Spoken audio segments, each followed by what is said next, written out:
Hey everyone, um, my name is Monica. I'm making this video for all intended purposes just to show everyone how to properly and carefully clean the Shark vacuum. As everyone knows, we've had some issues with the vacuums. They are not as sturdy as we thought they would be. So I'm going to break each component down one by one and show you guys how to clean it. Before you start cleaning your vacuum, make sure that you have plenty of time for the filters to dry. They do take 24 hours to dry, and I will remind you of this later. So the first thing I'm going to do is simply just dump the vacuum out. We just push the dust cap button here, remove the canister. Now, there's a lot of stuff that gets trapped on the inside here sometimes, especially hair and lint. That you would have to remove with your hand. Just take it out. This bottom piece, push the button, it pops out. And you dump the vacuum. Now, it's okay to just tap the vacuum to get rid of the excess dust and hair that gets trapped in there. However, we do not want to bang the canister up against any trash can or any kind of sidewalk or anything like that, because this plastic will crack. So if you just hit it with your hand and close it. I like to clean my canister after every job that I do, because I don't want to bring the dirt from one house to another. Some of you prefer not to do that. However, I do recommend that you dump it at the end of the day and don't let it sit in your car with the dirt in it, because then it makes the filter smell, and when you turn it on at the next house or the next day, it'll make it smell really bad. Next, I'm going to show you how to take apart the bottom. The Shark vacuum has these two buttons on each side. It's where the footprint is that shows you how to bring the head down. We just pop these up and this piece comes off.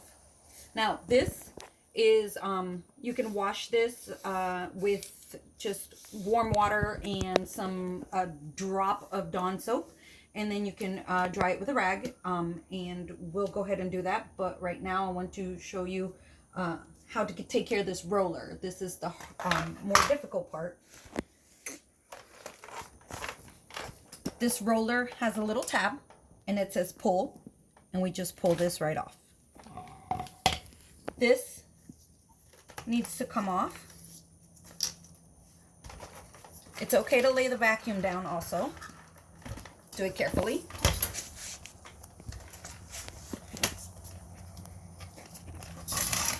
Sometimes there's hairs that are cut, that are caught on here. Usually you can just pull them. If not, carefully just cut the lint or hair that is stuck with a pair of scissors and release it. Once this has been cleared here,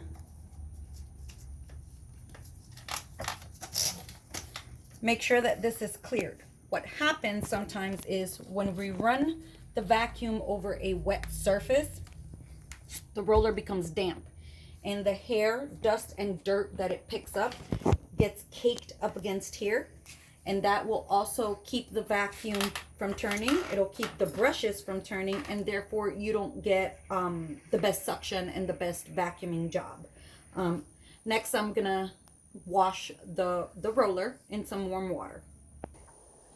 Usually I will run this under hot water or warm water on a utility sink or the hose bib, but just for the intention of this video, I'm just gonna put one drop of, a couple of drops of Dawn dish soap in this bucket of hot warm water, and then you just simply wash it. Again, this is gonna have to dry for 24 hours before you use the vacuum again, and this will come clean.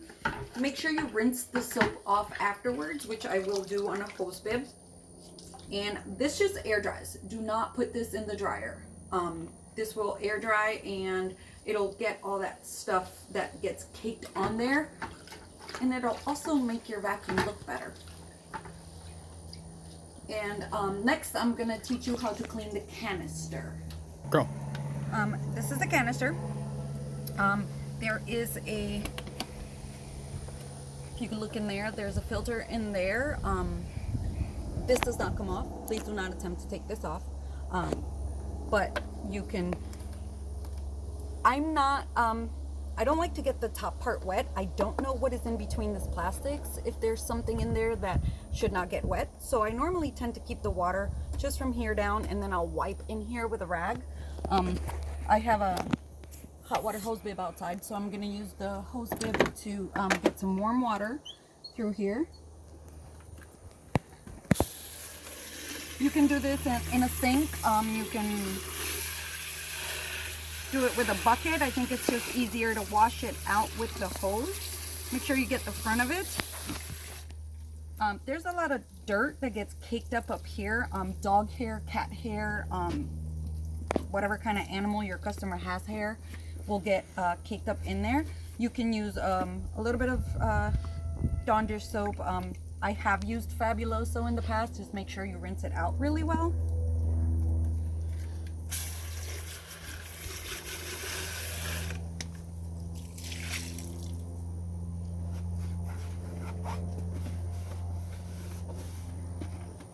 I like to clean the top part of it here.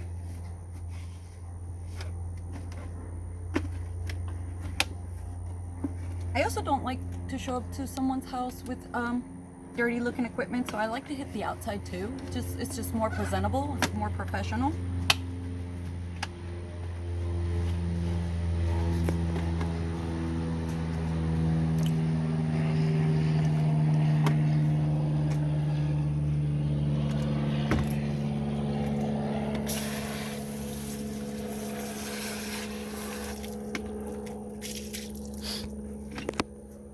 And next I am going to show you how to clean the filters.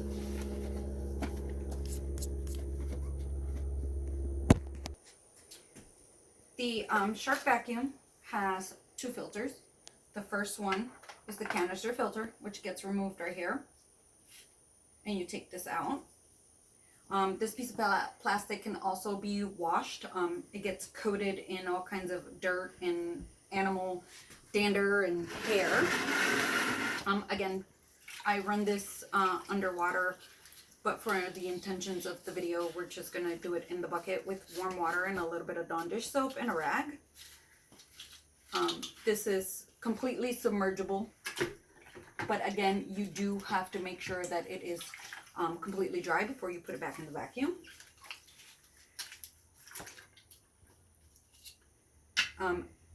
There is a second filter in here. It's a little flat filter. This one always goes down in there first. Again, you can completely submerge this. I like to do it under running water. But again, for the purposes of the video, we're using the bucket. Now, these filters, don't put them in the dryer. So when you wash these filters, you don't have to break the entire vacuum apart every time you want to clean your filters. But you can just go in and wash the filters twice a week, maybe. I like to do it on a Friday, or like today. I don't have any jobs tomorrow, therefore the filters have time to dry. They should air dry for about 24 hours. I like doing it on Friday night or Saturday, just to give me that extra time. And I have had a situation where the filter was not completely dry after the 24 hours because it is air dry. So I like to give myself a little extra time. So you can turn the filter inside out carefully so it doesn't rip, and then turn it back. It won't lose its shape as long as you turn it back to the correct side.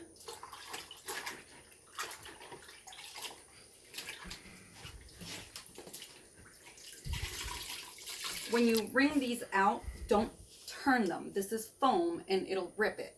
So when you wring it out, just squeeze it gently like a sponge.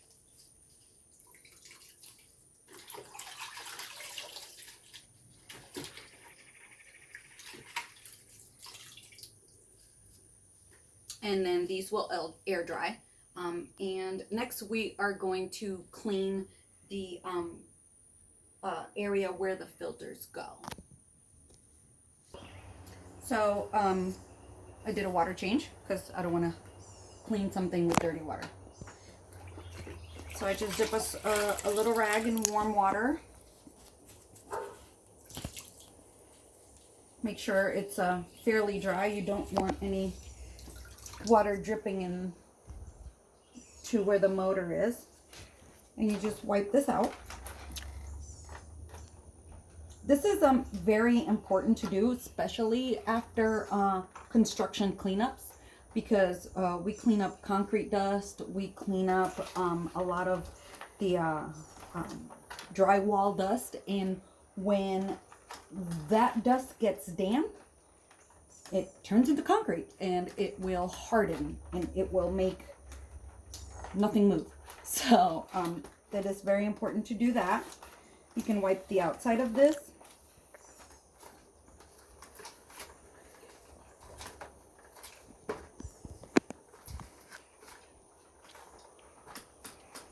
I would leave it open to air dry now, because you could dry it with a rag obviously, but don't put the canister right on it.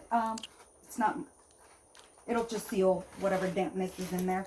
And just for all intended purposes, just wipe the outside of your vacuum. Again, this one this is completely submergible. Please be very careful. This plastic is, it looks fairly sturdy. However, it cracks fairly easily.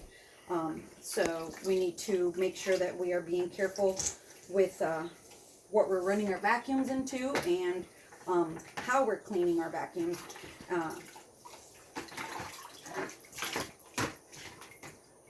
And just making everything presentable, making them last longer. The less money Jen has to spend on buying us vacuums, the more money she can spend on buying us degreaser, because you know we go through a lot of degreaser. So that is just my basic Shark vacuum cleaning video. I like to wipe the outside of it. Yes, I get made fun of because I clean the outside of my vacuum almost after every job. That's just my OCD. So I hope this was helpful. If you have any questions, just feel free to ask Jen. Have a wonderful day. Thanks, guys.